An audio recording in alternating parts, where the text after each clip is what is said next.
As Megan mentioned, my name is Jeremy Benoit. I'm the Associate Athletic Director at Goldey Beacom College. I'm here to talk to you a little bit about having difficult conversations. As any of my fellow employees, at Goldey Beacom College, the people who work for me or with me or the students or people in my personal life would tell you I'm a pretty intense person. There's a lot of intense things about me. I'm a competitor. I played football. I'm all about being the best that we can be. So there was a gentleman named Adar E. Cohen, who gave a speech on difficult conversations. He's a brilliant TEDxer before me, talked about difficult conversations. And one of his concepts was that many of the major organizations in the world, and even our smaller teams and departments in the organizations that we're a part of, are one difficult conversation away from reaching their next goals and reaching that next competitive level, right? So when we think about sports, this is about sports psychology, right? When we think about sports, there are a lot of different conversations that happen in sports no matter what level you're at, right? So you have things like coaches, saying, I have to get rid of this player. You have athletes saying, why didn't coach pick me as a captain? Why am I not in more of a leadership role? Why don't my teammates listen to me? And then, you have administrative things too, like when you have to cut a program, you have to have a difficult conversation with the coach about cutting a program, or you're cutting scholarships, or like all of us went through on March 13th, 2020, we have to stop your sports season because of an unstoppable COVID situation taking over, and we have to shut down sports for the spring, and everybody loses their senior season and things like that. There are a lot of difficult conversations that happen in athletics, and we have to have them. They're vital not only to the efficacy of athletics, but also to our own personal and professional growth. They're important for us as human beings, as community members, as husbands and wives and fathers and mothers and family members, to be able to have these difficult conversations. Because if you don't, there are a lot of bad things that happen. If there is an elephant in the room and you're not able to have that conversation, frustrations are going to grow, right? They're going to continue to build. And when those frustrations grow, your communication gets reduced. You talk less. There's less collaboration, right? You let those things grow and tempers start to flare, and you start to act irrationally, and the other people in your group act irrationally, which causes a lack of trust. Because when people start to act irrationally, you lose their trust. And when there's no trust, there's even less collaboration. Your team gets divided, whether that's an actual athletic team, the department you work for, the college you work at, the school you work for, the organization you're in, you get divided. And when you get divided, you lose. Because I need my team, they need me, we all need each other. That's what being in sports is all about. It's all about teamwork. And when you don't face difficult conversations head on, you lose that.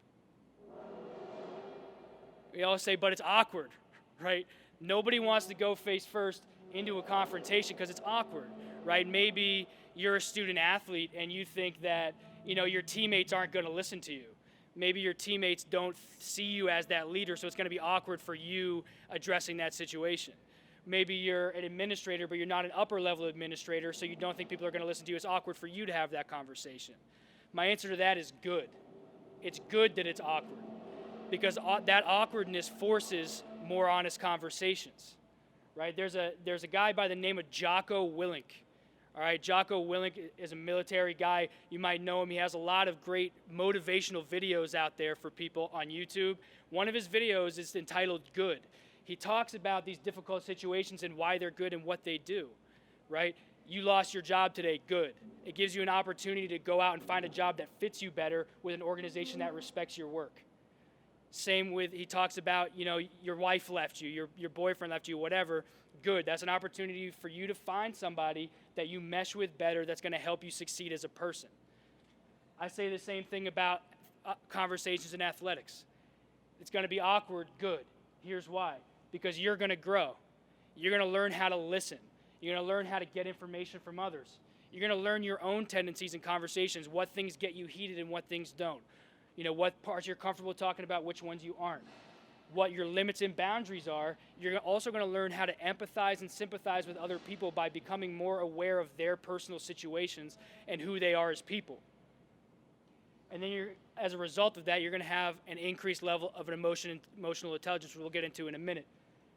But it's not all about you.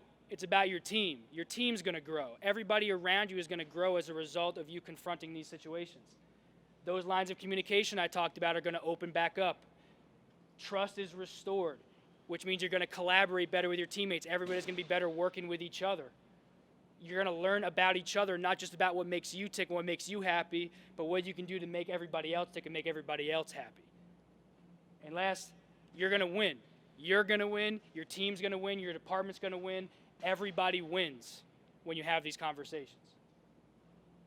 You get it, you get it. I've belabored that point enough, right? You understand. It's important. We get it.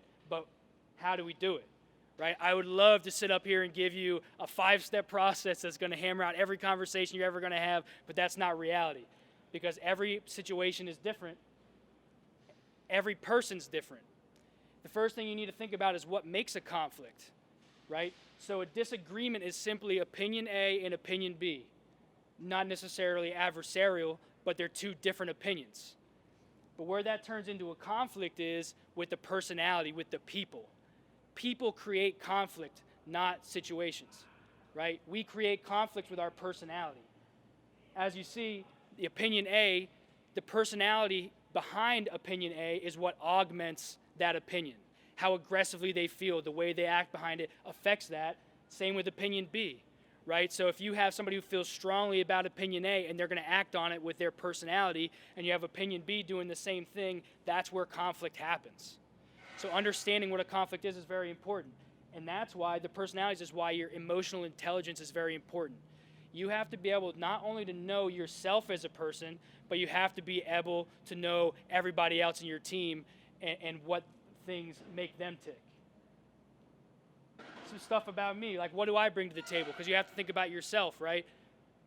So I used to play college football, which means I'm detail oriented. I'm very much into organization and discipline. I'm also very loud, as you can hear, right? I'm a football player.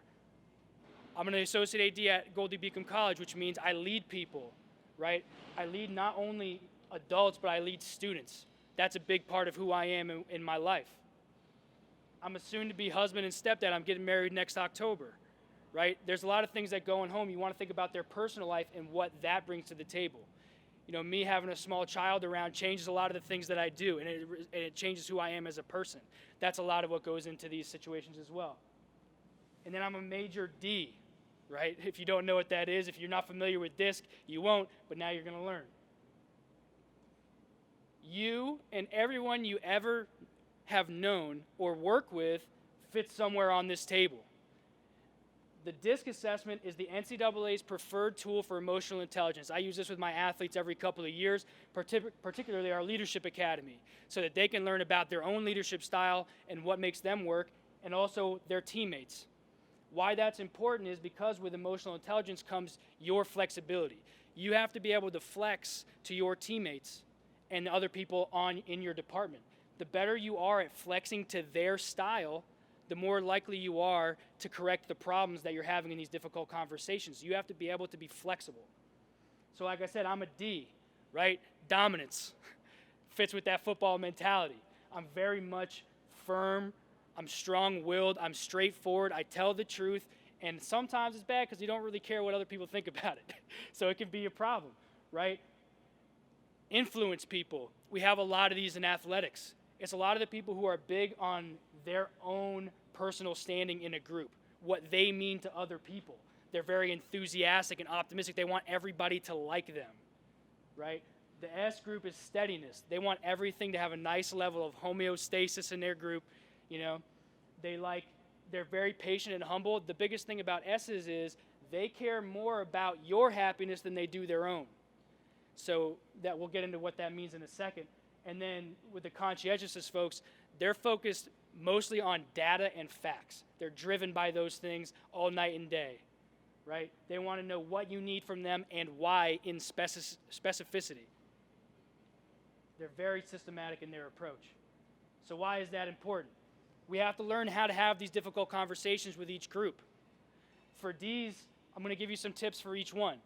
So for D's, you need to frame it with a task and an initiative. We Ds are very focused on outcome, where the most important thing to us is that we win, We're win at all costs. Whatever we have to do to get to that bottom line, we're going to do it. All right, so you need to focus on the initiative. You also need to get right to the point because we're not as worried about your feelings and all those kinds of things. We want to get right down to brass tacks and get to work and start working on things to get everybody better. Also, when you're talking to a D, you can be okay with leaving it at a stalemate. Another thing that we're not good at as Ds is accepting that we're wrong. We might make you go to a stalemate. You have to know that we heard what you said. We heard what you said. You'll see subtle changes in our behavior and what the things that we say. We heard you, but we're not going to tell you we heard you. We're going to let it be our idea. For the I's, things that we can do to have these difficult conversations with I's, be conversational to start. They want to know that you care about them and that they matter to you, right? So appeal to their social status, appeal to who they are to the team and how what they do is going to impact the team. The other thing, I refer to I's, conversation with I's, like deep sea fishing trips. If you get one on the hook, they're going to run and run and run and run for days. They will never stop talking, right?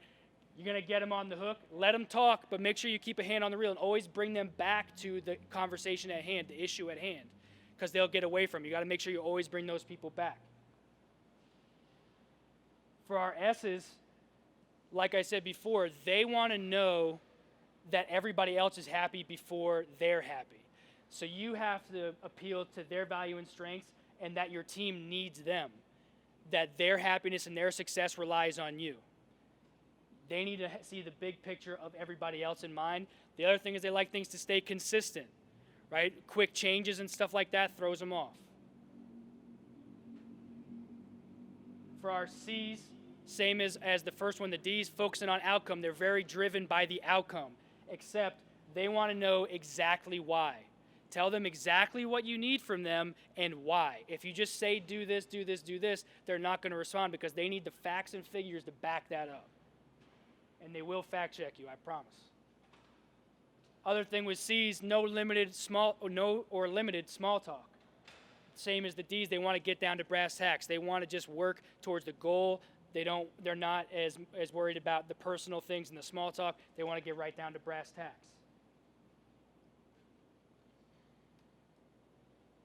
So now you've learned about the different people on your teams, right? The teammates and your coworkers and everything. Some other tips from me in my experience. You know, I've been in collegiate athletics now for 6 years.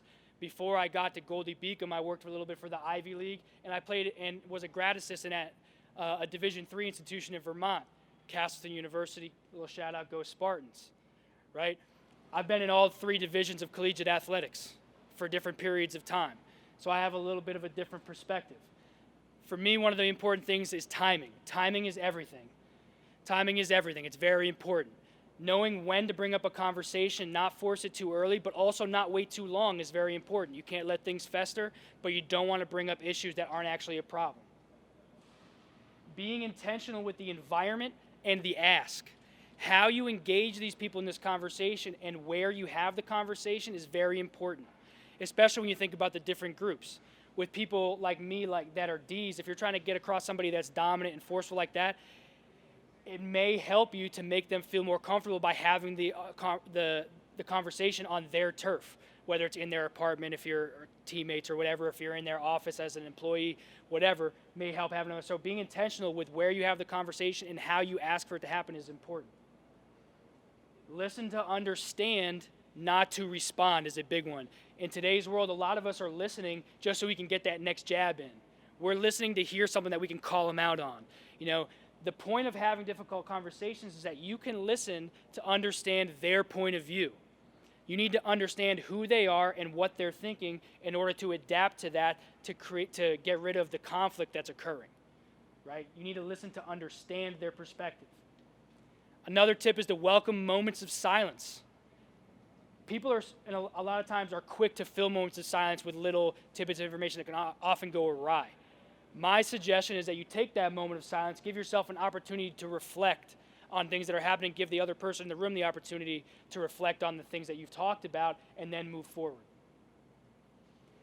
The last thing on the page, label any unproductive behaviors. People tend to, when they feel backed into a corner, they have different responses, right? They can either shut down and not say anything, they stop talking completely, or they get loud, they start cursing, anything like that, anything that's unproductive to the conversation, label it immediately. Don't allow it to go on as if you don't see it. Call it out in the moment, bring it up, say, hey, Andy, I hear you're getting loud, that's not going to help the situation, talk it down, right? It's very important that we label those unproductive behaviors and don't just allow them to occur. And then above all else, always run damage control. One of a big saying in the world is, it takes forever to build a bridge and only a moment to break it down, to burn it down. That's something that I wish I learned a lot younger. It's very important because you're on a team and you're in a department and you work at an institution or what have you, and you need everybody around you to be successful. The more bridges you burn, the less successful you'll be. Take advantage of mentors. Like I talked about, it's important to know when to bring something up. Use your mentors, the people that you trust, to talk through a situation to make sure that you're not acting irrationally. Talk things through with your mentors. One mentor of mine, my boss, tells me write it up and then burn it, which I had never really heard before, but I think it's really valuable. Something happens to you, if you're a reactionary person like I used to be, I don't think I'm so much anymore, you take a moment to write down exactly how you feel in the moment, and then moments later, get rid of it. You got to get those first thoughts out of the way and get your brain settled before you can get into the actual heart of the issue. Lastly, know that you will never be perfect at conflict resolution and difficult conversations. It'll never happen. But every time that you have a difficult conversation, you're going to be better than the last time you had one. And with every stroke, you get better.